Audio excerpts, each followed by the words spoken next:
طی چند سال اخیر مقامات تاجیکستان تلاش کردند و تعدادی از جوانانی که در مکتب‌های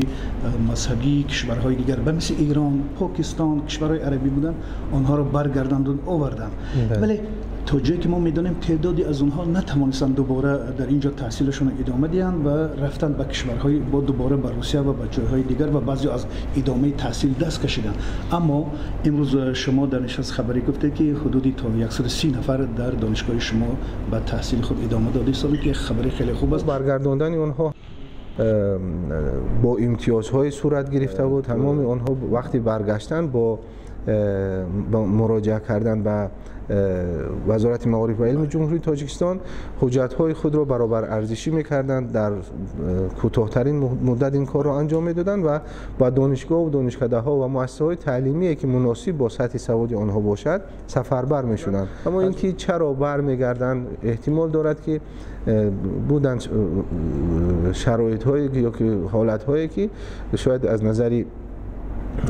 برابر ارزشی با کدام یک از مؤسسات تعلیمی موافقت نیامدند یا اینکه عموما خب این یک حالت طبیعی وجود دارد که حتی تحصیل کننده های در دانشگاه های رسمی هم ترک تحصیل نموده به سفرهای کاری و عموما مهاجرت مهنتی می روند. سالی گذشته از طرف دانشگاه شما یک اتستاسی انجام داده شده است و گویا که با جرم سلفیت چند تنی از استادا خارج شدن و دوباره آورده شدن. اتستاسی فقط برای سنجش یا سطح سوادناکی معلمان و کارشایان بودن آنها و مطابقت آنها با وظیفه اشغال نمودهشون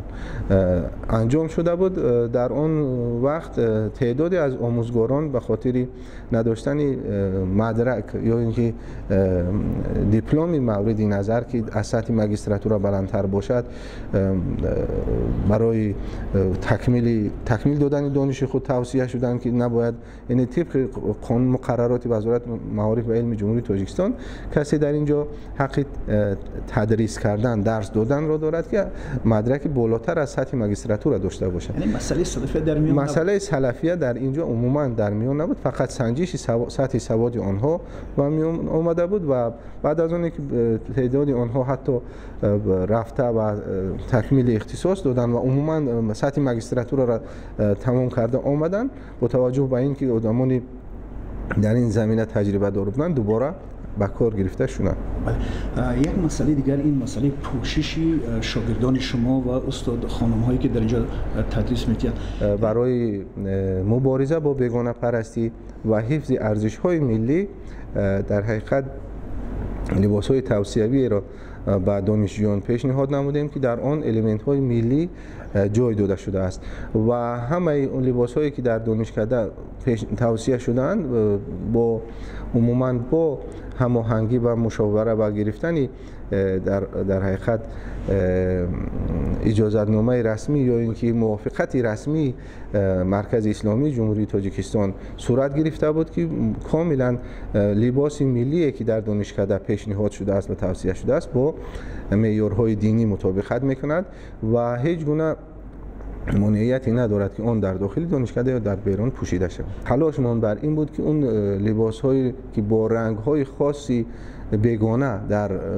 جمهوری عموما تبلیغ می‌شدند در پیشگیری آنها مبارزه با آنها این اقدام صورت گرفته است.